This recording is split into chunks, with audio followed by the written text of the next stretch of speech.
Um, Good day, everyone, and welcome to today's training session. This is to officially welcome each and everyone to this very training session of our course on solar power system installations. This is again to welcome you all to this very first live class session of this training on basic solar power system installations. Right from the very beginning, we made it very clear that this is a course on solar power system installations, basic solar power system installations, and like we promised, you are expected to learn certain things, and we started off by the introductory session, which held on our WhatsApp platform,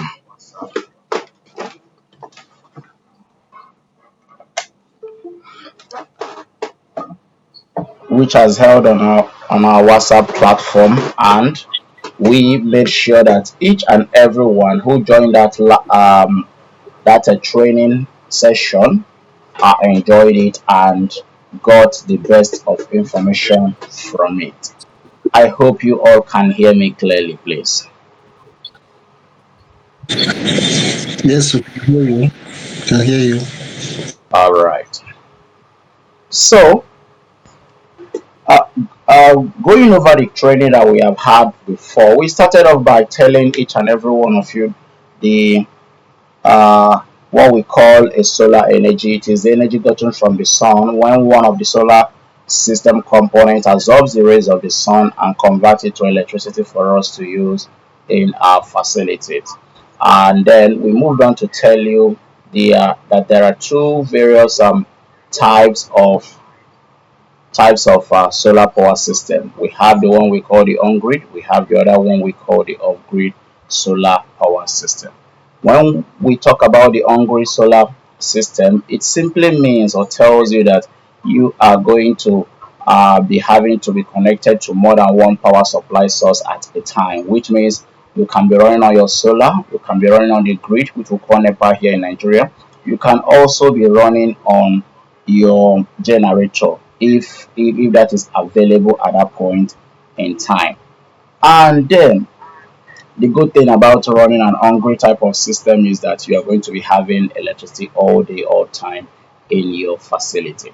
Then we also move to tell you about the other one we call the off-grid type of solar system. And it was clear to every one of us that when you run an off-grid type of solar system, it means that you are only entitled to be on one type of power supply source. Yes, you are only entitled to be on one type of power supply source, which is the solar, which means that you are only going to be allowed to be connected to your solar panels, all right, and which means that when the source of this your solar energy is no longer available, you might be left in darkness. Yes. So we also went ahead to introduce the various types of components used for solar system setup, and we said there are four basic types of solar components. We have the one we call the solar panel, the solar inverter, the solar battery, and the solar charge controllers. Four basic components, and that is all you need to set up your solar power system. However, we also try to make sure that we inform you that those are not just the only component that you require. You also need to have idea of what we call safety tools and gadgets, which means that we are talking about your breakers, your fuse, your surge, your earthing, and at times you can also consider having what we call the changeover, whether the automatic changeover or the manual changeover, whichever one that you prefer at that point in time. We listed out some do's and don'ts, also some battery connections we're also giving out, where you have encountered your series, your parallel, and your series parallel connections. And then that class was wrapped up. A whole lot of questions were asked, and a good number of answers were also provided um, and the trainees were also satisfied. However, this is a continuation of that class, and we are going to be talking about a very important thing, a very important topic or course. I hope you all are with me. I hope you all are ready. Please, if you are with me and you can hear me clearly, give us your favorite emoji. Let me see your favorite emoji if you are here with us. Okay, thank you, thank you. All right, thank you so much. So, at the concluding part of that training session on WhatsApp, a particular question, a specific question was asked. What is this question? The question of how can one be able to know or decide the size of inverter system that is suitable to power up a house? How can one know the size of solar panel? How do you know the size of batteries? How do you decide the size of charge controllers? And like we usually say, we said that that is a way of asking a good question in a wrong format. Yes, it is a good question due to the fact that you are required, you are expected to know how you should be able to size your inverter system. However, it is a wrong question due to the fact that that is not the first point of duty. That is not the first point of call as a solar installer. Being a solar installer, being a solar professional or a solar technician in this field, to be specific, you are not to worry about the sizing of your inverters or the various solar components without you taking care of something first. What is this thing? That is what we call energy need. Yes, that is what we call energy need. Now, when we say energy need, we are technically or practically trying to uh, get the information of the amount of energy being consumed by the facility itself. That is what we are trying to find out at that point in time. And then the sizes of the various solar components is dependent on the things that you intend to power up. That is just the truth, and that is where the sizing of your various solar component should commence, because no one can actually tell you the size of inverter systems suitable to power up your house without he firstly getting to know what you intend to power up. And that is what brings us to today's training course and the topic which we titled energy audit. Energy audit takes care of two things for you. On one hand, it helps you to take care of your energy need, and on the other hand, it helps you to size your various solar components. So when we say it helps you to take care of your energy need, it simply means that energy audit will firstly help you to know what you intend to power up and the amount of energy in watts that those things are going to be consuming. That is what it simply means.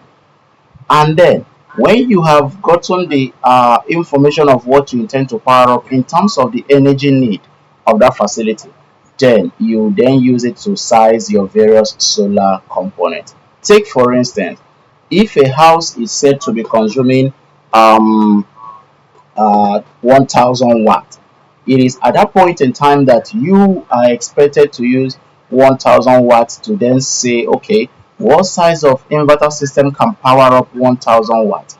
What size of battery system can power up 1000 watts? Depending on certain conditions and standard parameters. That is the right way to go. That is the right way to go. I am going to be sharing my screen right now. All right. Can you all see my screen? Can you see what I'm sharing?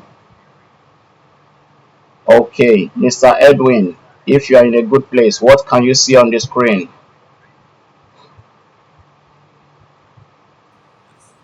I'm seeing notes about energy audit. All right, thank you. Thank you. That's what you expected to see. Thank you, sir.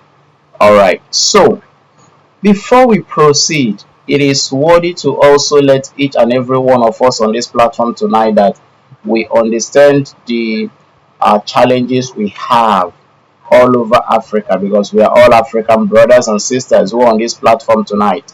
And that challenge is a challenge of network connectivity. And we are saying to you that because we are aware of this challenge, we have also put together a measure to take care of this challenge. And what is that measure? A measure of recording this live class. So it simply means that as we are here right now, this class is being recorded. This class is being recorded as we are here live right now. So you have nothing to really worry about. If the network permits you, you join us. If it doesn't permit you and it's logging you out, you don't need to worry at all, because after this class, the recorded video will be shared. It's going to be uploaded on our YouTube channel and also on our Facebook page. I hope you are following us on those two different platforms. That is where we are going to be sharing the video of tonight's class, recorded class, and then we will also share the links to the WhatsApp platform where you can now have easy access to it. I hope that is good and that solves the problem of network connectivity. So you don't need to panic at all right? Especially to our paid students, we appeal to you. Don't panic at all. We got you. All right. So moving forward, energy audit, like Mr. Edwin has told us, is what we expected to see on my screen. And like I said earlier, on my screen, you can see that energy audit is the determination of the energy requirement for a building. Energy audit is the determination of the energy requirement for a building. It is a careful examination of the electrical loads. That was what I was referring to when I said energy audit helps you to take care of the energy need of your facility. How does it take care of the energy need of a facility? It does this by taking care of your electrical loads. That is how it takes care of the energy need of your facility. That's how it takes care of the energy need of the facility. It takes into account the electrical loads that you are expected to power up. So energy audit helps you prevent oversizing of your system, safeguarding your electrical appliances from damaging from inappropriate power surge, and generally saves you cost. Right now, these are the things that energy audit does for you, or should we say the importance or some of the importance of energy audit, or should we call it or say that these are some or few of the reasons why you need to focus on energy audit. One, energy audit helps you to prevent oversizing of your system. Yes. How does it do that? It takes into account or takes into consideration the very first thing, which is getting the information of what you intend to power up, and then giving you the energy need of that facility. It means that you firstly have to know what you intend to power up, so that when you make use of that information, you will not oversize your system. And when we say not oversizing your system, we are not talking about not oversizing your inverter, your solar panels, your batteries, and the rest of them. And then when you follow these simple rules, when you follow these simple rules of energy audit, it simply means that you are not going to incur so much cost, or you are not going to be wasting your money. Now, let us talk about um, prevention of oversizing of your system and saving you cost. Let's take, for instance, one of us here tonight, Mr. Edwin. Let's say Mr. Edwin is our client for tonight, and Mr. Edwin calls us to say he wants to install a solar system in his house. So, as Mr. Edwin has called us to tell us he wants to install a solar system in his house, um, if we are not professionals in this field, We would just tell Mr. Edwin, okay, okay, you need a 5 kVA system, you need a 10 unit of 560-watt solar panels, you need a 80 amps charge controllers, you need 15 kilowatt hour lithium batteries. We would take those things, Mr. Of course, Mr. Edwin might be able to afford it. He will take it to his facility, do a very nice installation job for him. Have we done the job we are asked to do? Yes, but have we done it professionally? No. Why? Because on the long run, if another professional comes into Mr. Edwin's facility and he sees that Mr. Edwin is only powering two light bulbs with his television, with his fan, and what he's using to power those appliances is 10 kVA inverter system, that is on the high side and that is unacceptable in this field. It simply means that we had in a way oversized that system and then incurred more cost, because for light loads such as your lighting point or your television or your fan, you don't need something as high or as heavy as 10 kVA. Yes, so for a job that a 2.5 kVA system can do, you are deploying a 10 kVA. It means that you must have spent a whole lot of money doing that project. That is what we simply mean by the energy audit prevents oversizing of your system and generally saves you cost. As we progress in tonight's class, we will also do well to introduce you to what we mean by safety as it concerns your solar system. And that is why it also says that energy audit helps you to safeguard your electrical appliances from damaging from inappropriate power surges, and that is the main reason why you should also do well to take care of safety as it concerns solar system installations as it concerns solar system installations. Okay, so in summary, solar energy audit links the energy needs of a facility to the sizing of the various solar components like we have been discussing all this while.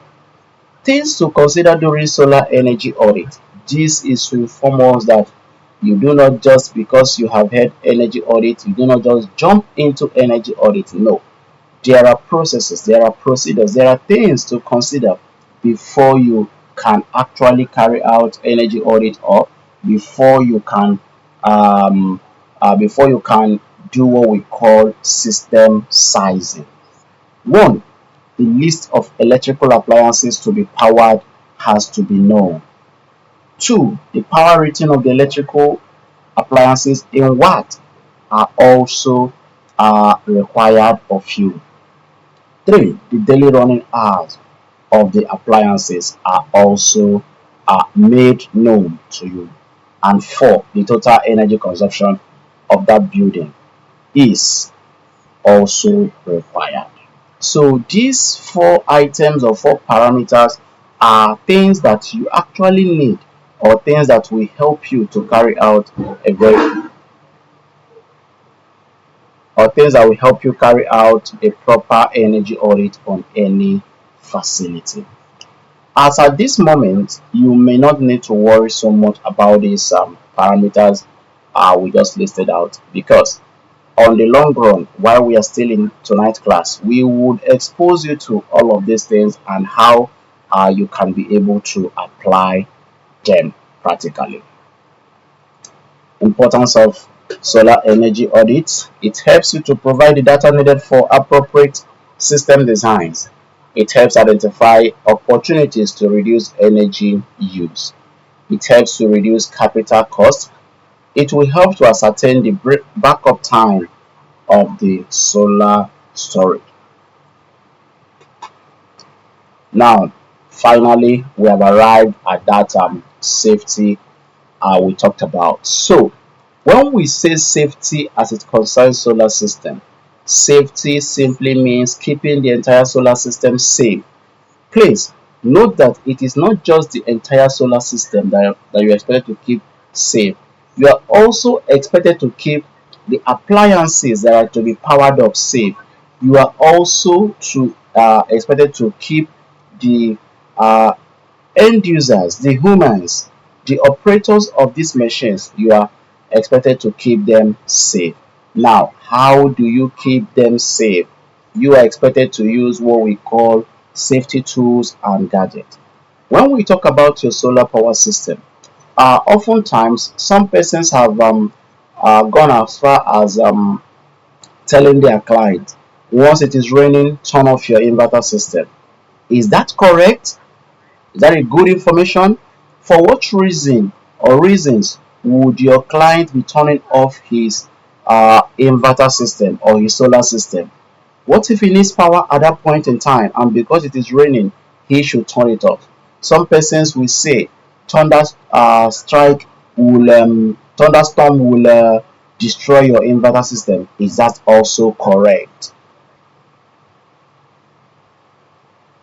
As you are in this class tonight, you are going to be having access to certain information that are wrong out there. Yes, during the time of raining, are there dangers to your solar system? Yes, that is true. Are there dangers to your solar system? Yes, that is very, very true. Is thunderstorm this danger we're talking about? No, it is not thunderstorm, please. Thunderstorm has nothing to do with harming or causing damage to your solar system or your home appliances. No, it doesn't. Now, what is the real thing that causes harm to this your solar system that you should be careful about when it is raining? It is what we call lightning strike. It is a lightning strikes that um it is a lightning strike that causes danger. Okay, so now the thunderstorm is just a loud sound or a loud noise which accompanies this your lightning strike. All right, so what then happens is that the lightning strike are in form of energy as well. All right, so they are in form of energy and your solar panels are in the open space. Therefore, when you have this lightning strike occur during the raining, which is accompanied by the thunderstorm, what happens is that excess voltage might be generated by your solar panels. And when this excess voltage is generated, your solar panels are made to accommodate a certain level, a certain amount of energy. So when it generates or receives this amount of voltage, it cannot handle it. There is no safe passage for it to the ground. What happens? It then transmits this excess energy to your facility, to your component, to your appliances, and if by chance there is an operator on those machines, that person can also be harmed as well. So that is why you are advised to protect your system at all costs. You are expected to use your SPDs, your breakers, your fuses, your earthing. It is very, very important for solar system installation. Some of our past students have always asked, is earthing important during solar system installations? Yes, it is very, very important. It is very, very, very important and you should ensure to use them. So your solar system should be free from both human and natural disasters. Most of the times again, fire outbreaks occurs in your solar system, and that is why some clients, some landlords will not allow you put solar panels on their roof because they will say that solar panels will burn down their buildings. Is that correct? Maybe, maybe not. However, a well protected solar system can never lead to fire outbreak. Yes, even recently, recent technology has it that there are certain safety against fire outbreaks. that you should also deploy when you are running your solar system. Things like your automatic fire extinguishers or your fire extinguisher ball. You can install it. Once there's any fire outbreak, it quenches it. Now, what is the likely reason why your solar system could lead to fire outbreak? The major reason is wrong cable sizing. So when your cables are sized wrongly, you will definitely have a fire outbreak from that your system. And that is why you are here to learn these things from us. Now, on the screen, you can see some of the safety tools and gadgets. You can see your breakers, your fuse, your surge, your automatic changeover as you have it there.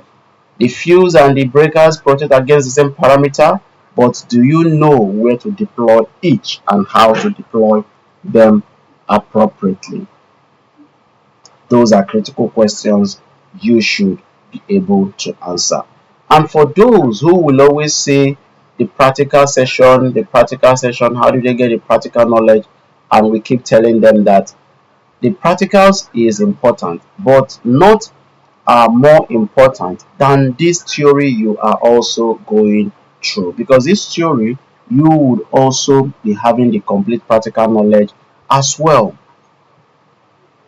Just like we usually say, when you answer the question of how and why in this field, that is what makes you a professional here. So you can see your PV box where you do all your wiring, where you see your earthing cable that is well grounded, and the rest of them.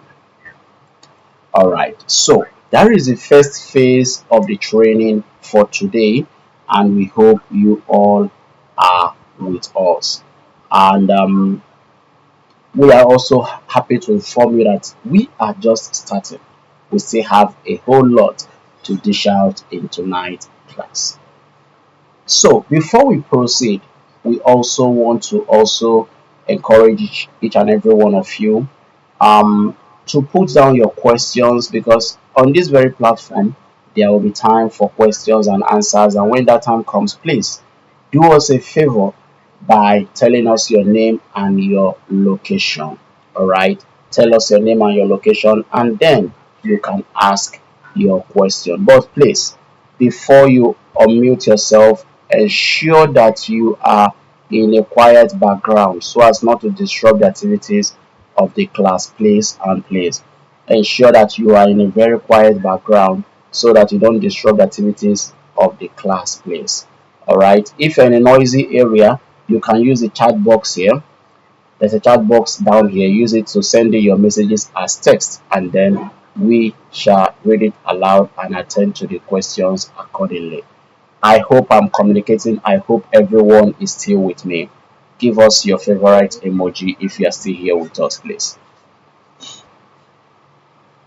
All right, Mr. Edwin, Mr. Musa, Mr. Dedero, Asa Electrical, Mr. Koro Samson, Mr. Promise, we see you all. Thank you so much.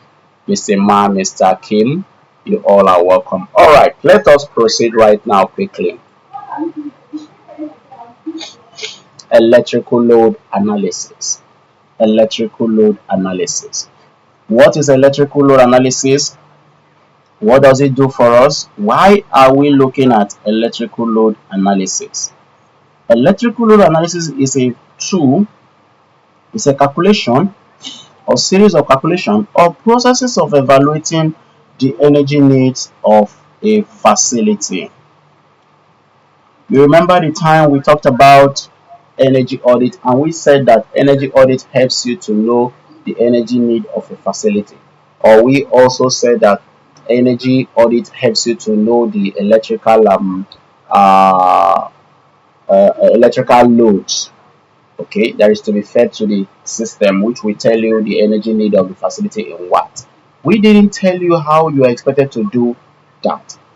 Right now, we are giving you that opportunity to be familiar with this tool, which we call electrical load analysis.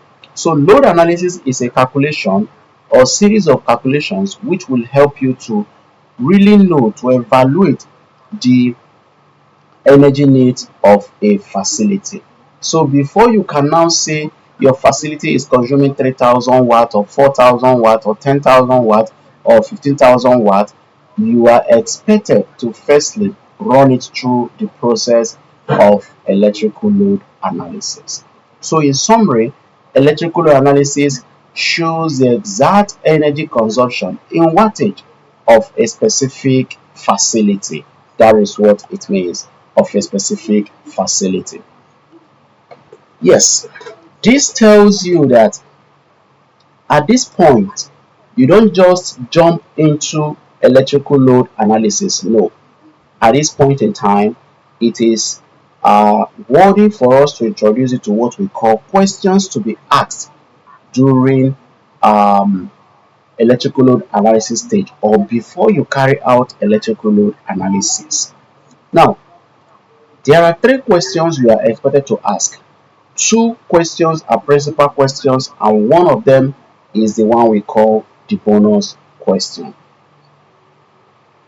Two principal questions and a bonus question. Energy need, the backup time, and the budget for that project. Let's take them one after the other right now. Let's take for instance again Let's take for instance again our client for tonight, Mr. Edwin. We don't know where he's from, but I believe as we progress in the trading, he will tell us where he's connecting from. Let's say Mr. Edwin has invited us for a solar system installation in his facility, and then we now want to go through that project the professional way. The very first question we're expected to ask Mr. Edwin is to ask him his energy need. So we'll be asking him what is the energy need of his facility.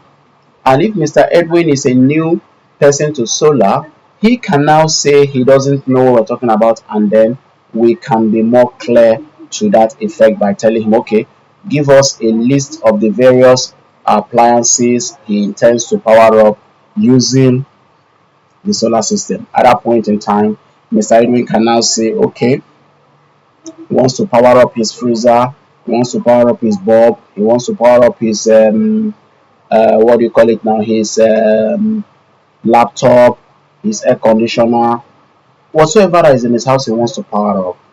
We will perform a little magic on our writing part or wherever, and then we'll produce some result as well. Then secondly, we will ask the second question: what is the backup time for that system? Now, this backup time is a standard parameter which tells us how long that system would be running in the absence of solar, which is your solar panel generating energy, or any other form of available power supply source. Now, backup time has a duty role of telling you the capacity of battery system that is required for you to be able to power up that facility for a specific length of time. That is what backup time means. That is what backup time tells you. That's what backup time means. That is what backup time tells tells you. So, um, backup time is in hours: 1 hour, 2 hours, 3 hours, 4 hours, 5 hours. So, depending on what the client actually wants, that is what it all depends on. That is what it all depends on. That is what it all depends on. So, but the important thing is that you should also note that the higher the backup time, the higher the cost of running that system installation. So you should be very careful.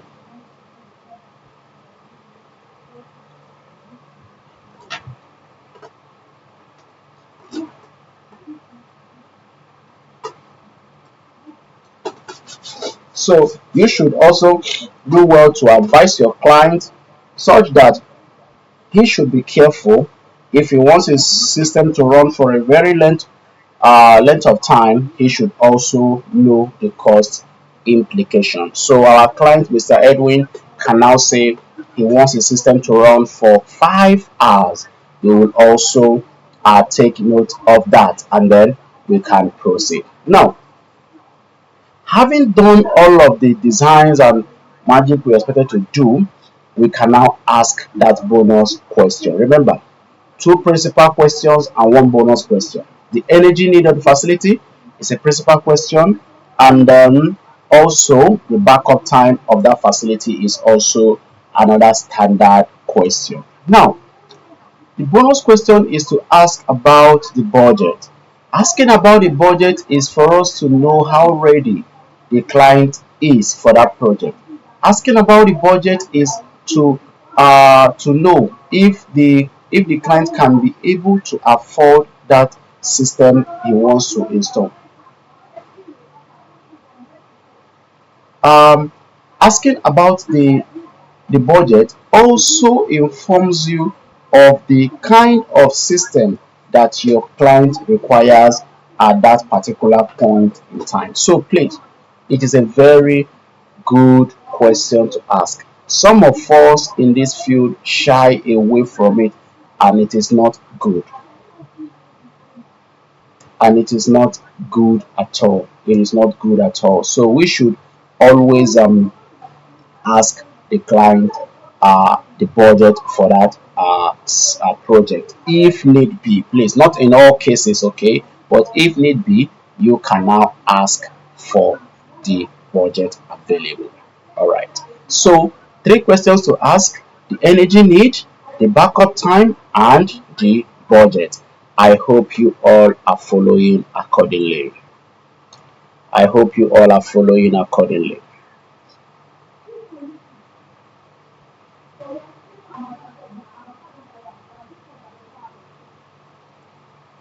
Are you all still there?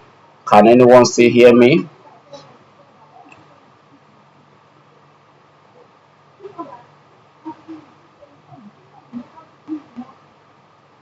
All right. Yes, we can hear you. All right. Thank you. Thank you, sir. So, importance of electrical load Can analysis. hear you. Thank you, sir. Importance of electrical load analysis. It ensures proper sizing of the system, prevents overloading, prevents fire hazards, improves safety and efficiency of that your system. Yes, this is where we are coming to. This is where we are running to. Electrical load analysis table. This is what each and everyone who is on this platform tonight should pay attention to. This is where your focus should be. Electrical load analysis table. Now, this electrical load analysis table is that which helps you to actually know the energy need of that your facility.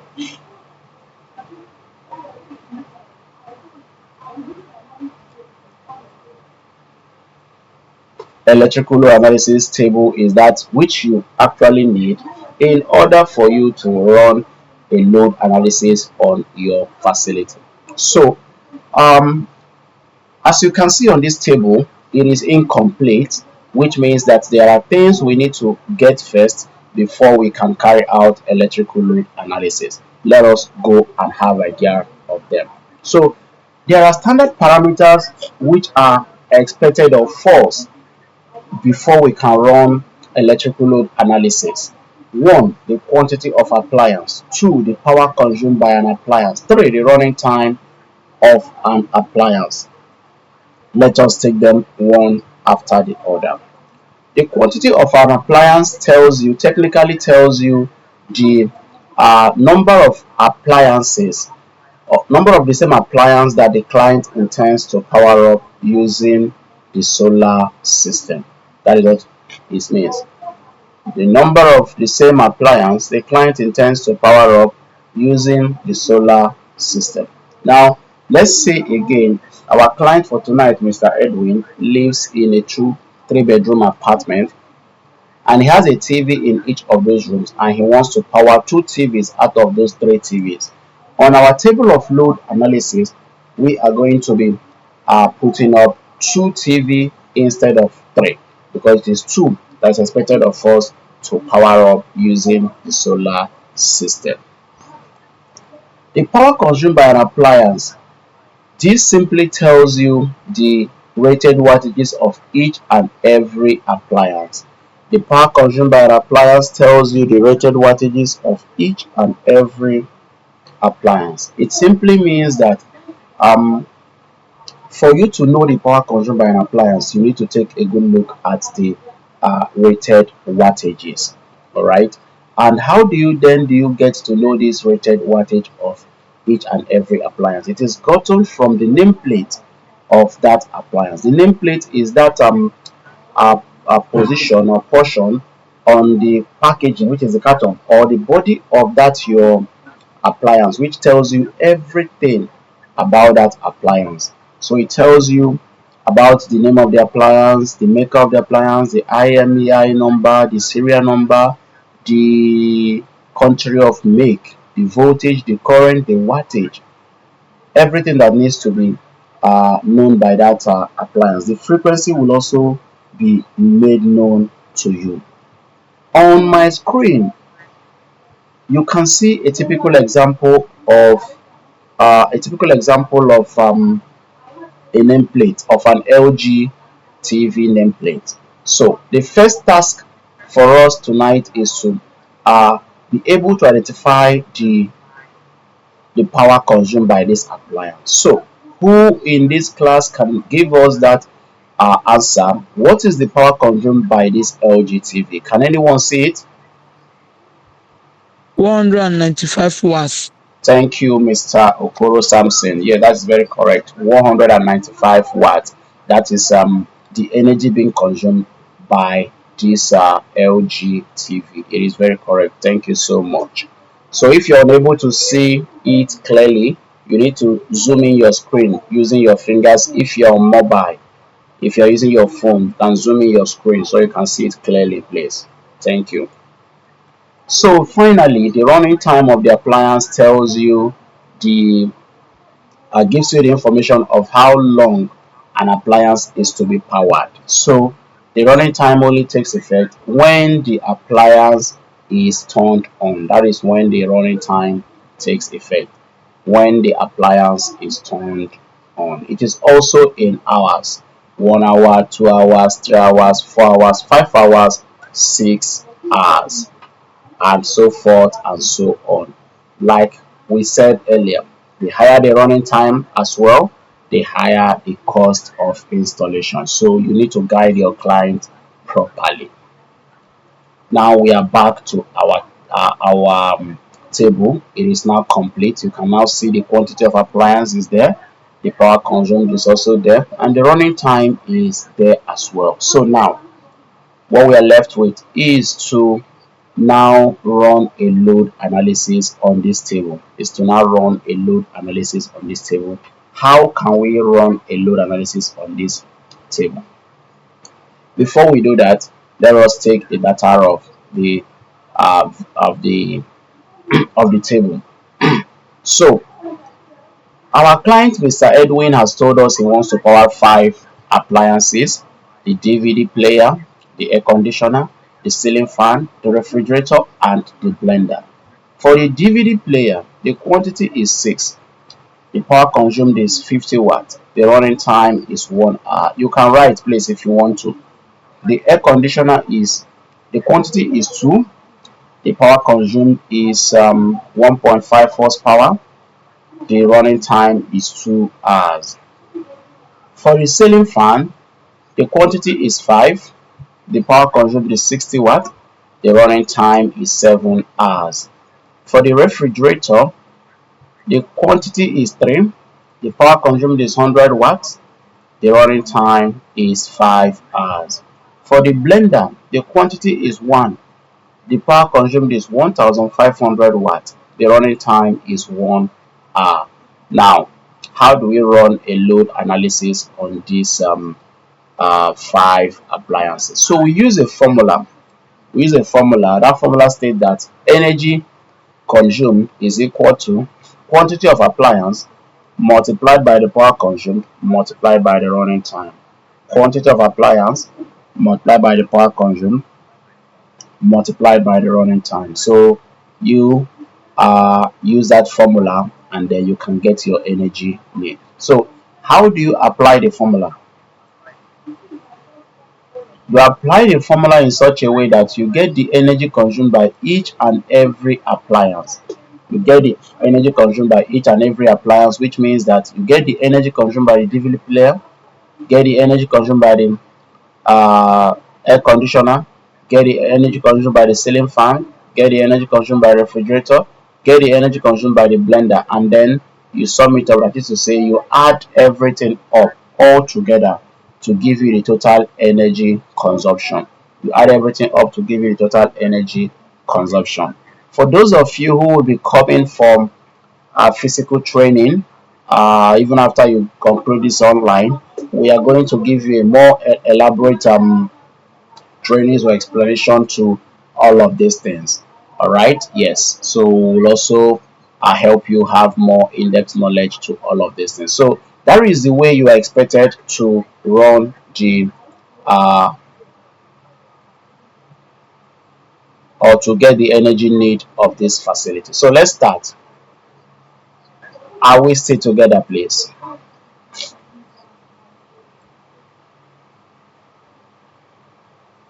Okay.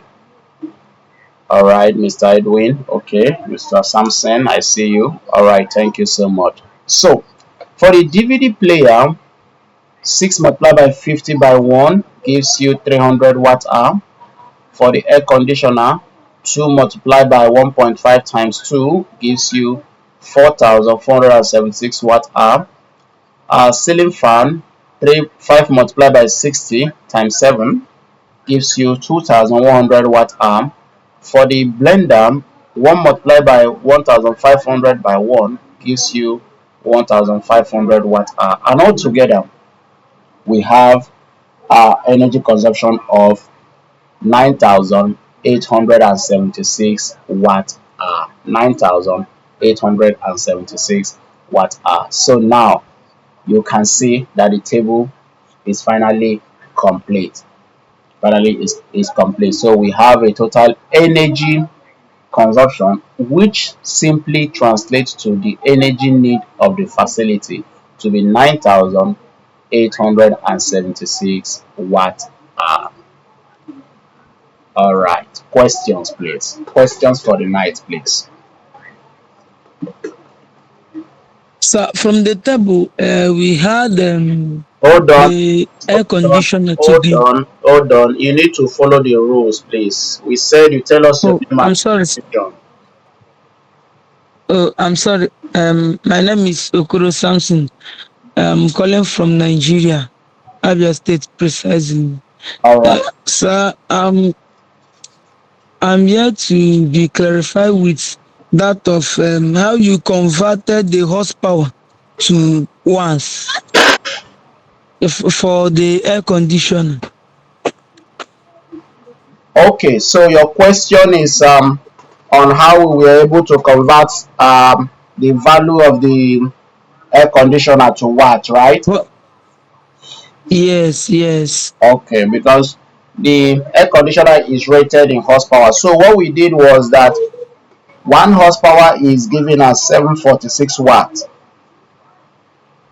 Okay. One Okay, that's horsepower, the standard unit for it. yes, that is the standard unit. That is standard value or parameter for your, Standard value, sorry. yes. So that's what it Okay, is. for converting horsepower to once. 1 horsepower is equal to 746. So that is what we did there. Okay. 746 multiplied by 1.5 gives you the answer in watt, and then you multiply by the number of the air conditioners to give you that total capacity that you have for the air conditioner. Okay. Thank you, sir. You are welcome. You are welcome. All right. We are still open to questions. If you are not in a noisy place and you can talk to us, please let us hear from you.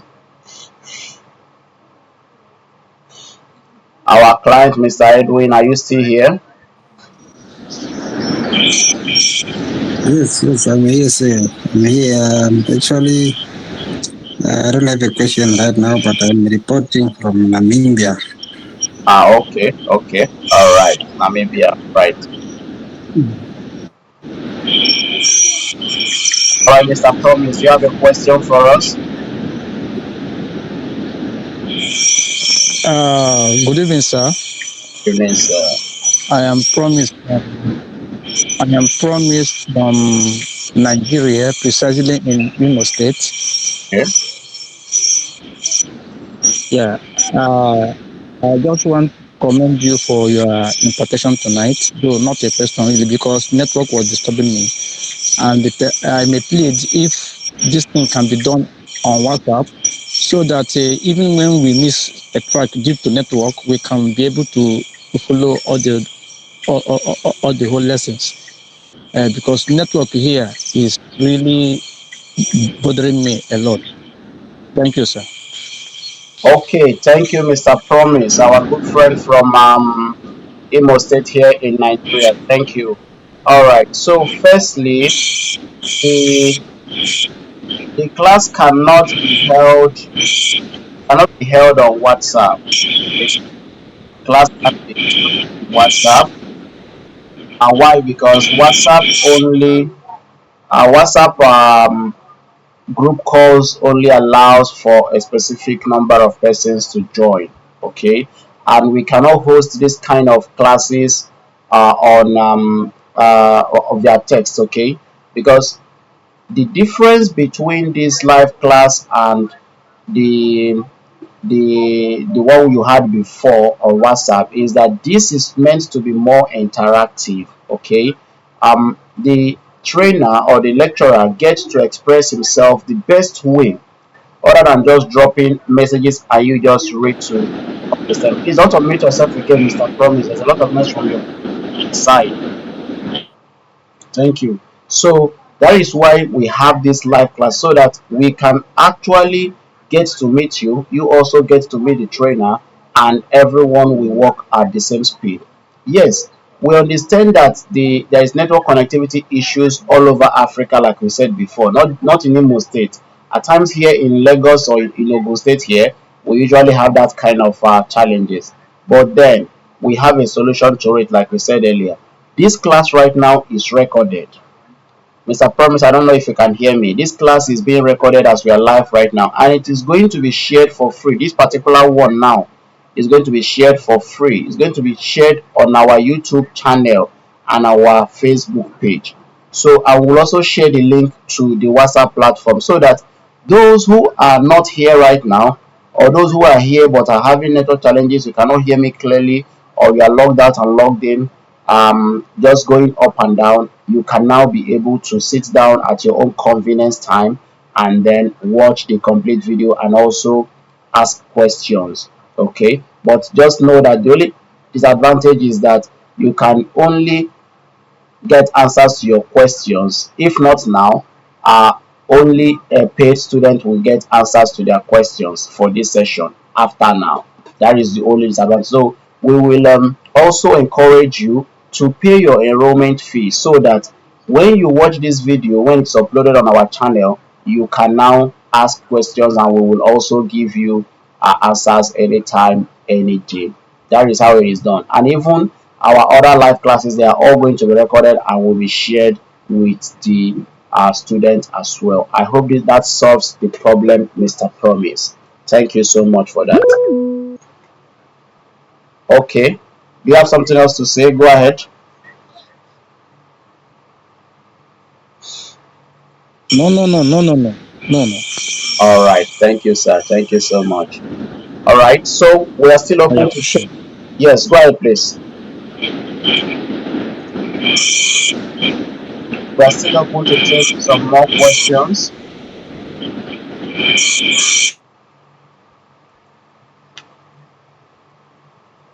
If anyone has a question or questions, you can ask right now, please. Hello, sir. Yes, please. I remember something when you were talking about the the safety in solar installation, and you were making you were talking about if lightning if lightning is one of the dangers imposed on solar installation. Along that line, my network now broke. Now I want to ask: is, does lightning have any danger imposed on solar installation? Because you are talking about if rain is falling, so people will say if rain is falling, you switch off your solar. Does that prevent or does it have anything to do with lightning stroke? Okay, so now the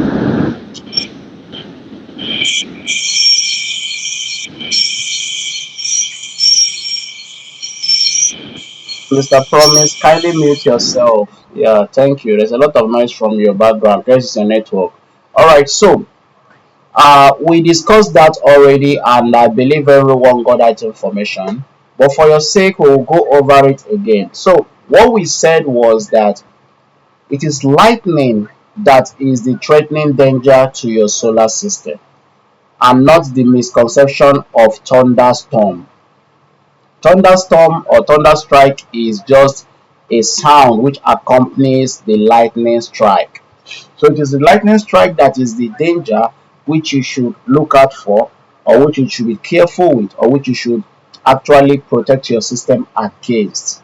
Yes, because the lightning strike is in form of excess voltage that is being sent to your system. So what happens is that your solar panels absorbs this excess energy when there is a lightning strike, and your solar panel is designed in such a way that it has specific amount of voltages it can generate and can transmit at a particular point in time. So when it has this excess energy and there is nowhere to send it to, because there is no earthing system made available or there is no safety system made available, it will send it to your appliances and they will be damaged.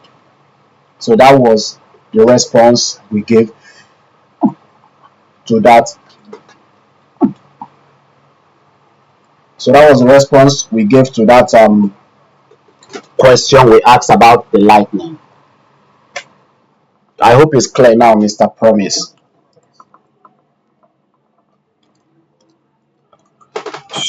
Yes, sir. Thank you.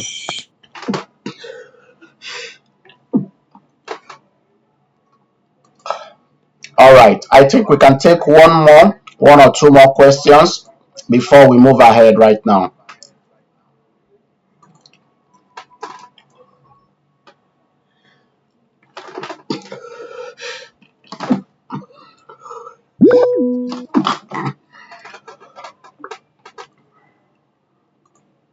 Yes, Mr. Lawrence, talk to us, please. Thank you, sir, for the lecture. Though I went off because of network, but I came back. I didn't really capture anything. But I'll be hearing of a such protective device. Is that what protect against lightning? The such protective device. I don't know. Does it protect against lightning? I don't know if you got my question. Okay, so your question is you are asking if the surge protective device, that is the SPD, if it protects against the lightning. Yes, the Yes, surge yes, sir. protective device can actually protect against lightning. The surge protective device can protect against lightning because the lightning effect is are in form of voltages, and what the surge protect and what the SPD is protect against is excess voltage, so you can actually use it.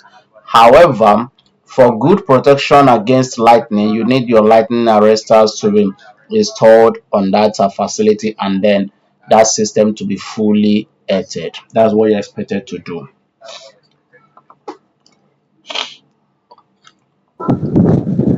Okay, sir. Thank you. All right. Okay, so having taken all of those questions, I think we can now move ahead. I think we can now move ahead. Our client for tonight, Mr. Edwin, are you still here? Can you give us a go ahead to move ahead? All right, thank you so much. Thank you. So, moving ahead, wow. So we have come to the end of the free training session. Yes, we have come to the end of the free training session. And it is at this point we are advising each and everyone to kindly enroll for the premium class. Now, this premium class we talk about right now is going to enable you to continue and complete the training on this basic solar power system installations. That is what it means. It's going to enable you to continue and complete this course, all right? And for those of you who have paid your training fees before now, like we usually say, congratulations to each and every one of you, because you are not going to be having your trainings disrupted or your classes disrupted or at all, because as you have paid your enrollment fee, you are now fully our student. So the information we have for everyone is that this is a one-time payment. The training fee is a one-time payment which covers the training course itself, the training materials of which the PDF will be sent to you, and these live classes will also be shared with each and every one who pays. Also, you are also entitled to mentorship. Now, when we say mentorship, we are saying that we are saying that if you're working on any project, if you're working on any system and you face a challenge or challenges, you are expected to get across to us, and we will also give you um, support in achieving that your project. That is what we mean by that. So Nigerians, you have to pay 5,000 naira. Sierra Leoneans, you have to pay 300 leons. Liberians, you have to pay 12 USD. Zimbabweans, you have to pay 12 USD. Ghanaians, you have to pay 300 Ghana cedis. Cameroonians, 8,500 Cameroonian CFA. Please, if you are here and you have not heard your payment method or your amount you have to pay, please, you can let us know now, please. Right now, the only questions we are allowed to take right now is or are questions bordering on payment, please. Questions bordering on payment, please. Let's do that quickly, please. All right, go ahead, Mr. Lawrence. Talk to us, please. The premium class can it commence maybe around Thursday? Some of us are salary earners, so that we can pay. Can it commence on Thursday? Is there a way you can shift it so that it starts on Thursday? Thank you. All right, thank you, Mr. Lawrence. So for the premium class, it cannot be shifted. All right, we don't know when you join the platform. Um, However, immediately anyone joins the platform, we start posting or sending in the information that you have to pay for the class. So we will take it that you would have made provision for the payment. Okay, so it can be shifted. Considering those who have also made the payment. Okay, so it kicks off tomorrow. It kicks off tomorrow. Same time we started today, please. So we will advise you find a way to pay, and then when you get the money on Thursday, you can now refund wherever you got the money from to pay. Um, that is what we can offer for now, sir. Thank you so much for that. All right. So, any more questions on payment, please? If you don't know your payment method or you want to make your payment, um, you can text me, send me a direct message on WhatsApp so I can give you the payment details. So I can give you the payment details, and then when you make the payment, you can now share your evidence of payment. All right, Mr. Raphael, you said you're having network challenges. We are so sorry about that. The video will be made available soon and you can go through the videos. All right, thank you. Okay, so any more questions of bordering on payment, please? Any more questions bordering on payment, please?